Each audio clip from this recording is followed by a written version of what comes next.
Okay. Awesome. Okay, I'm gonna wait one more minute. Okay, you guys, we're gonna start with something fun that is gonna require you to get up out of your chair. And I literally woke up and was like, oh, I bet the Osbornes might dominate this. So I should have made it, because there's two of y'all. So I maybe should have made it a little bit more difficult. But oh my gosh, Graham! Hi, Graham!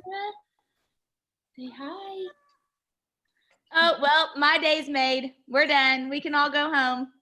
Wait, we already are home. We can all go do something else. What a cutie. Hi, Grammy. So cute. Oh my gosh. Okay, so if you want to participate, we're gonna get started with just a quick little game before we get started. Oh no, wait, actually, sorry. Before we do that, we're gonna always be in gratitude. So we're gonna start with typing the names of two people specifically. So think about it for a minute. Two people that you are grateful for in the chat this morning. So two people in the chat that you're grateful for specifically. You don't have to say why, but just type their names in the chat. And then we're gonna get started with playing a really quick, super quick scavenger hunt, okay? So there's 5 items, and the first person that finds these 5 items around them and shouts Corona, so you're gonna have to unmute, you're gonna win 2 $50 gift cards and a mindset book of choice from me, which, hold on, I think it's going hold on, because I've had a couple people tell me that it's really good, and I found it in my garage. I already had it, and I haven't read it yet. So I think I'm gonna send this out. So it's Principles by Ray. I think you say Dalio. I could be saying that wrong. But anyway, everybody said it's really timely. So, okay, so are you guys ready? People who are hopping on late will just have to, they're not gonna get to win. So if you can go, we're gonna have 2 minutes to run. And actually, I'm gonna have to try to see you guys more so I can see. So you're gonna have two minutes to try to find these 5 items, or as many of them as you possibly can in your house or your office or wherever you're at. Okay. The first one is a highlighter. The second one is toilet paper. The third one is Clorox wipes. The fourth one is a mask. And the fifth one is some sort of junk food. Ready, set, go. 2 minutes. Have some music or something playing for you guys. And remember to unmute and around Okay, so I got it. Fast. Paper. Corona. Oh, who is that? Amy? Hold on. Oh, Corona. Corona. okay, wait. I think we have a winner. I think it's Amy. Hold on. Amy, what do you have? Show us. I have, can you see this? Yep. Highlighter. My mask. Here we go. Corona. Toilet paper and a highlighter. And my junk food. Which is Y'all did so good. Okay, you have a winner. Okay, so close. Oh, Kristen, man, you were like a close second. Monica, oh, I see it. Okay. Oh my God. Okay, we have a winner. Amy Holman is our winner. Congratulations, Amy. Good thing I know your address. Wasn't that fun? I think it's fun to get up and get moving for a minute around here. I love seeing that everybody got up. This was like the best thing ever. Okay, guys. All right. So just to bring a little fun, and now we're going to get started. We're going to continue with our lessons from John. And I love you guys are commenting in the chat. You can keep doing that. And oh, Pam, I really miss Bill Stanley. I hope you guys are doing good. Okay, so here we go. We're going to get started with continuing our lessons from John. So remember, we were talking about on our mindset last week, putting behind you things versus putting them before you. And so just to do a quick recap for anybody that wasn't able to make it last week, when you put something behind you, it will shrink. And then when you put something before you, it's going to expand. And so you have a choice, right? What we put behind you and what you put before you, and your dominant emotion will win every time. And in the front page of the book, the one thing it says, if you chase two rabbits, you're not going to catch either one because you can't focus on two things. So we're going to go with the second half today. So just to recap, lesson number 1 was put behind you what you can't do and put before you what you can do. Lesson number 2 was put behind you your problems and put before you your opportunities. Number 3, if you are in business, put behind you the sale and put before you adding value. And then number 4 was put behind you the future and put before you today. So now we're going to go to lesson number 5. And this is one of my favorite ones. I think it might be my favorite one. Put behind you complaining and put before you gratitude. And here's what John said about this. Gratitude is an attitude. You have to choose every single day to have gratitude. And you need to change your thinking from can I to how can I?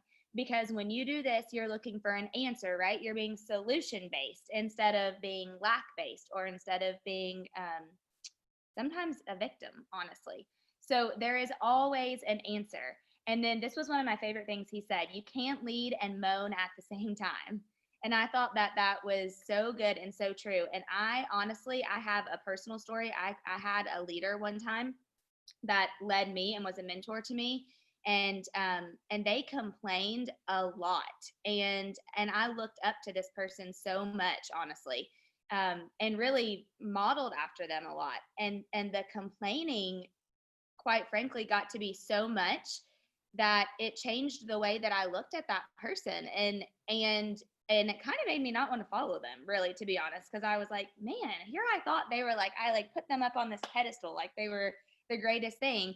But the complaining all the time when really they were leading me, yes, Kyra, it's very toxic. It's very toxic. And so just remember that you can't lead even your family and moan at the same time, especially if you're leading a group or you're in business.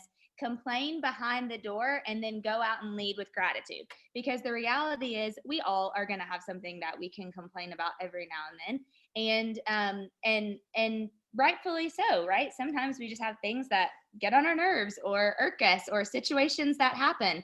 And the thing is that if you're leading other people, you got to complain behind the door.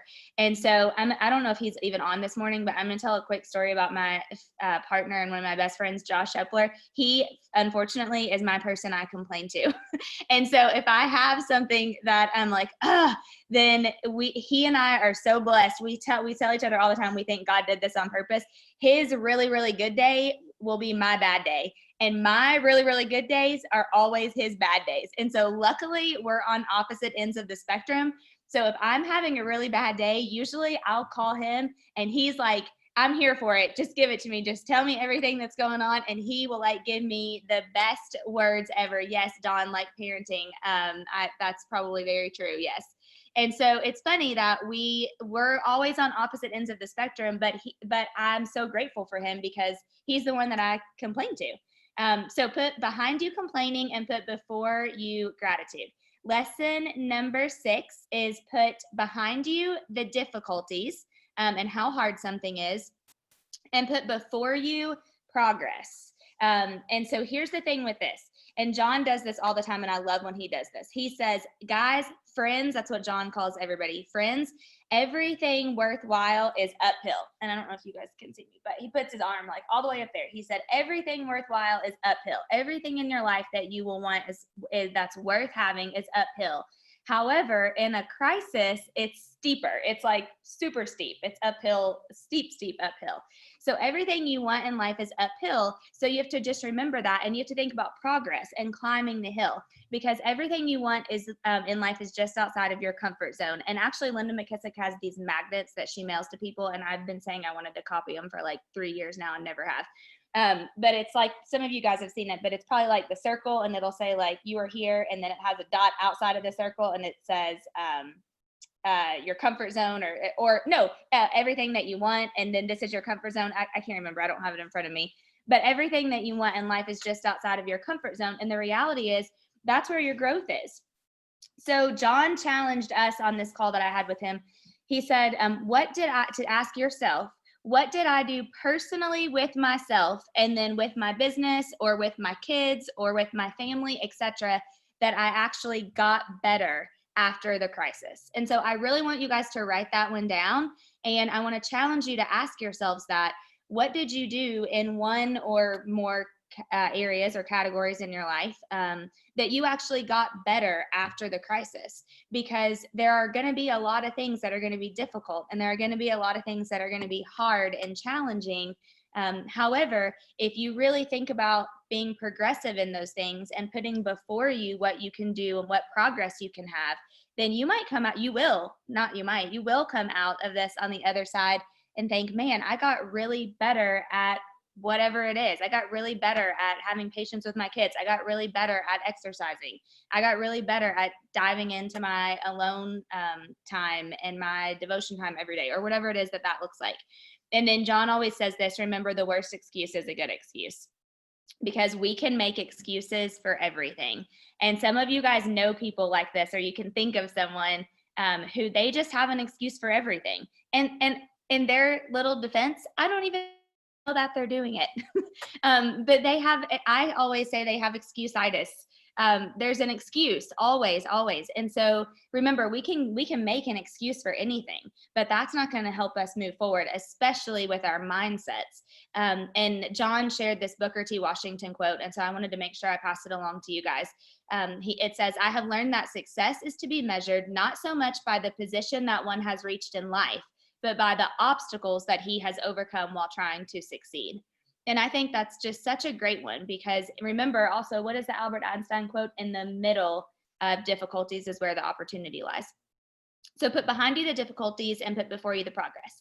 Lesson number 7 is put behind you your feelings and put before you your values. Oh, I see another baby with Amber Snell. I'm loving these babies being on today. Put behind you your feelings and put before you your values. And here's what John says about this. When you put before you your feelings, that causes you to do the emotional thing. When you have your values before you, that will cause you to do the right thing. And I don't know, you guys can feel free to comment in the chat, but it is when you do the emotional, okay, actually I'll talk about myself. When I do the emotional thing versus the right thing, that never feels good. And honestly, sometimes it's easier to do the emotional thing. Oh yeah, I just saw Amy, excusinators. That's a good one too. Excusinators. I like that. It's easier, guys, sometimes to do the emotional thing because we let our emotions overtake us. However, if we put before us our values, then that's going to cause us to do the right thing. John says, if you're leading anybody, and I know a lot of you are teaching your kids right now, so this is when you get to see if your teachings are actually working as a leader or as a role model or as a mentor. This is where John gets to watch the people that he has coached, and he gets to see how they really react during a crisis or during a time that's hard. Because he's looking to see, are they leading with their feelings and their emotion, or are they leading with the values that he has instilled in them, and are they doing the right thing? Remember this is a good visual, it was for me too. A crisis actually squeezes out the truth of what's inside a person. And some of you guys I've talked to about this on other calls, but John said it's like a lemon.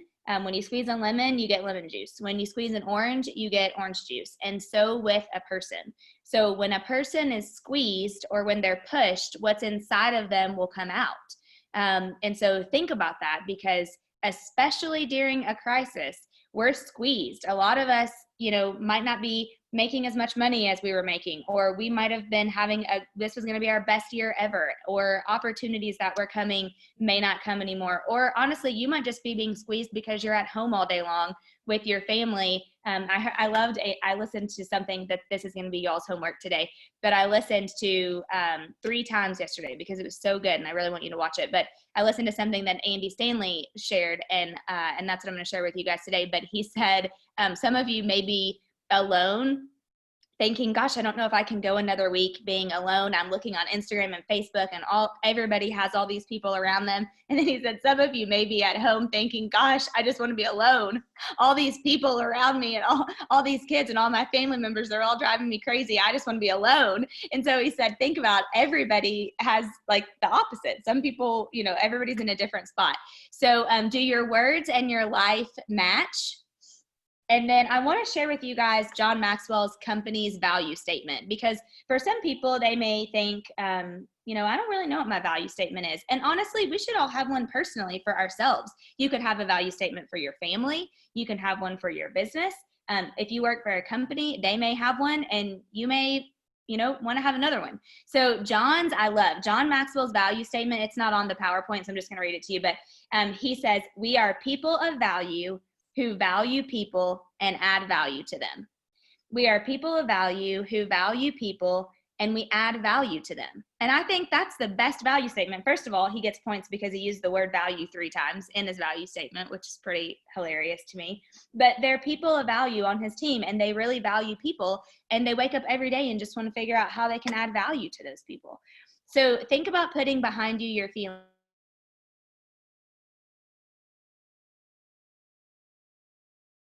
Just has this simple quote. It's very easy to make decisions when you know your values. And if you, did I freeze? Am I back now? You're back. Sorry, that's weird. I don't know what happened. Did you hear the value statement?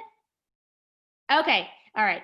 So Roy Disney is Walt Disney's brother, and he said this simple statement: it's very easy to make decisions when you know your values. And I think that's so true, because if some of you struggle with being able to make decisions sometimes, think about it. If you really know your values, or you put your values first, then it's easy to make decisions because you're not having to think as much about them. Okay, so next is lesson number 8. And John says, put behind you yourself and put before you others. And here's the deal. I think we can all say, well, we care about everybody. We put everybody else before us, or we're giving people. We think about other people.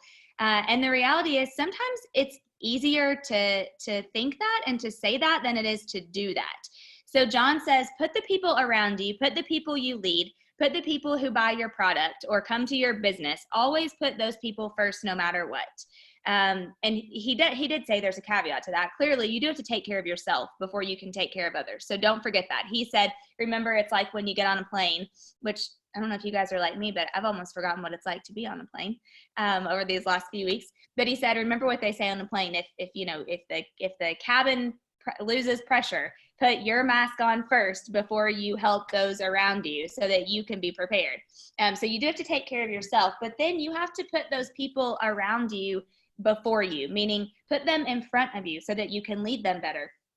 Patrick Lencioni, I think it's actually Lencioni. I have a difficult time with his last name. However, he's a great person. I heard him speak several times at conferences and in person, and he wrote The 5 Dysfunctions of a Team is a really popular book that he's written. And oh shoot, what is that other one? Blair may remember. The Ideal Team Player. He wrote The Ideal Team Player, which is also another really good one. But he talks about people who lead with reward versus people who lead with responsibility. And this can even mean guys like how you lead your family and your kids or people that you're in business with.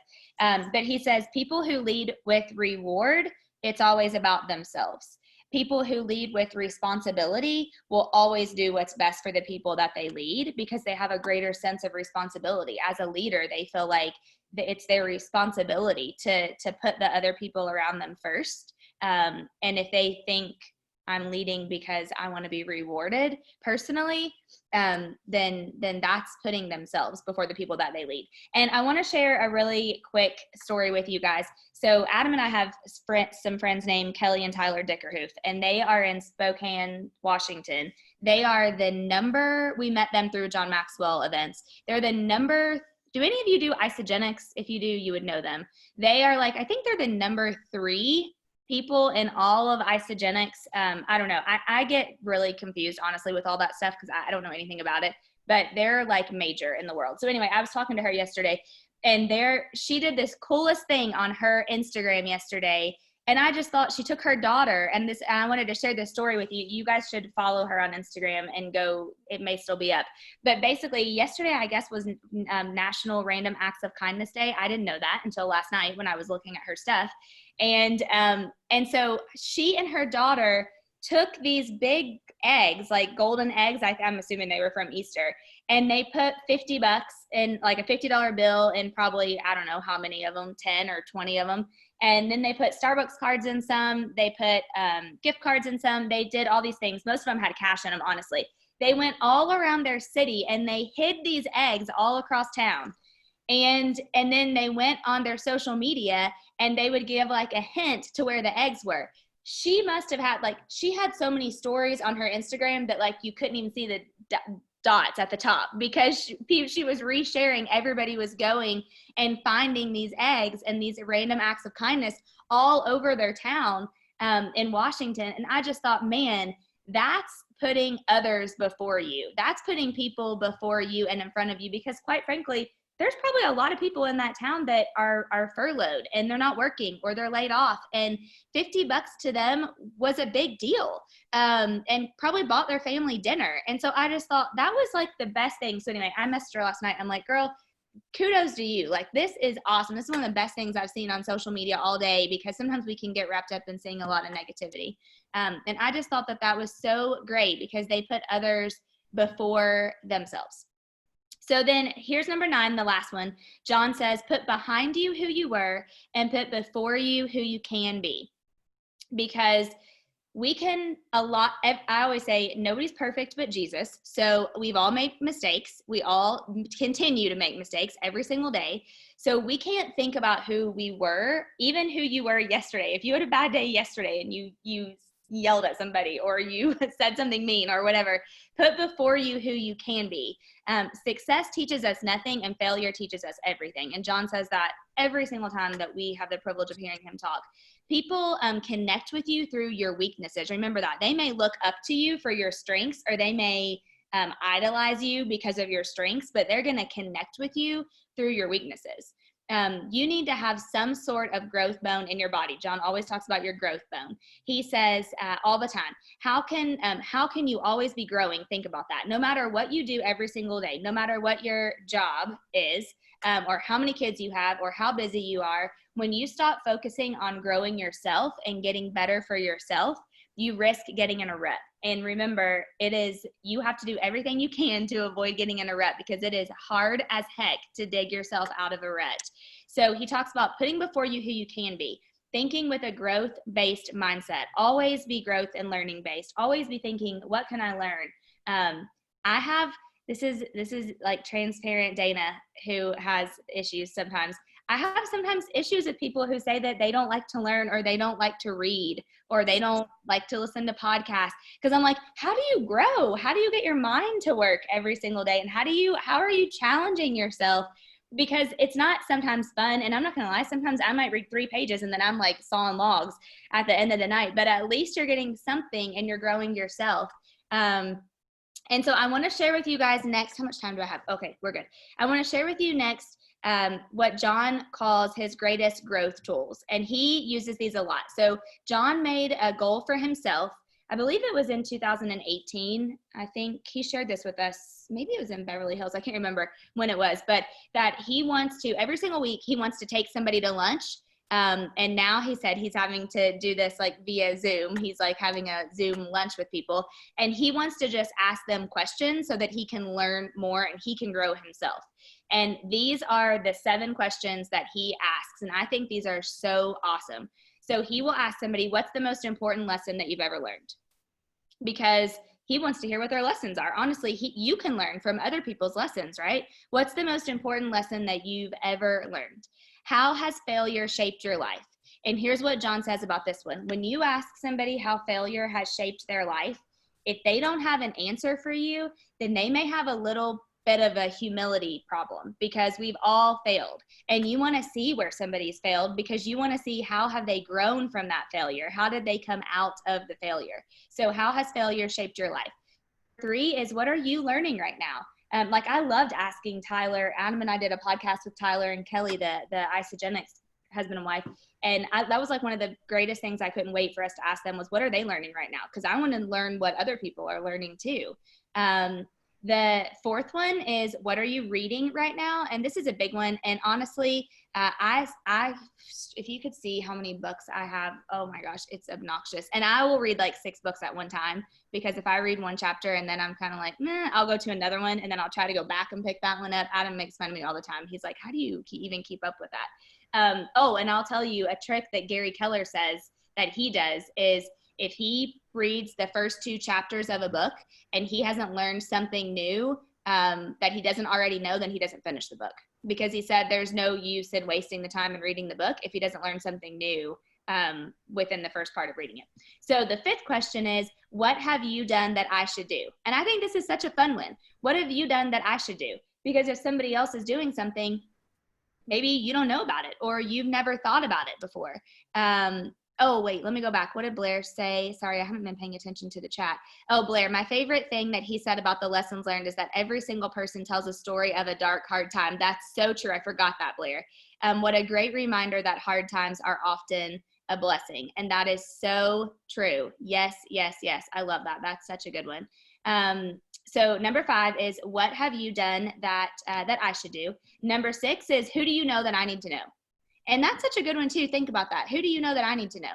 Because one of you guys may know somebody that I really may need to know. Or I may know somebody that one of you guys may really need to know. One of you on this call could be thinking, man, I've always thought about wanting to get into the Isagenix world. Okay, well, message me because I know Kelly. So think about that. Like, who do you know that I need to know? And it's a great way to connect people. And then number 7, and this is to me, I think the most important one. I think I may have that on here. Oh yeah, I do. The most important one. How can I add value to you? What can I do to serve you? Because remember, if you're putting others before you, then how can you add value to these people as you're meeting people and as you're talking to them? And what can you do to serve them? Because I can promise you that if you add value to them, or if you figure out a way that you can serve them, what are they going to want to do for you? They're going to want to add value to you too. And they're going to want to think about you as someone near and dear to their heart. And John says that's when people say that they can call him a friend, or he calls them his friend, right? Because he sincerely wants to add value to them. So take a picture of the screen. We'll also post these questions in the Facebook so that you can have these too.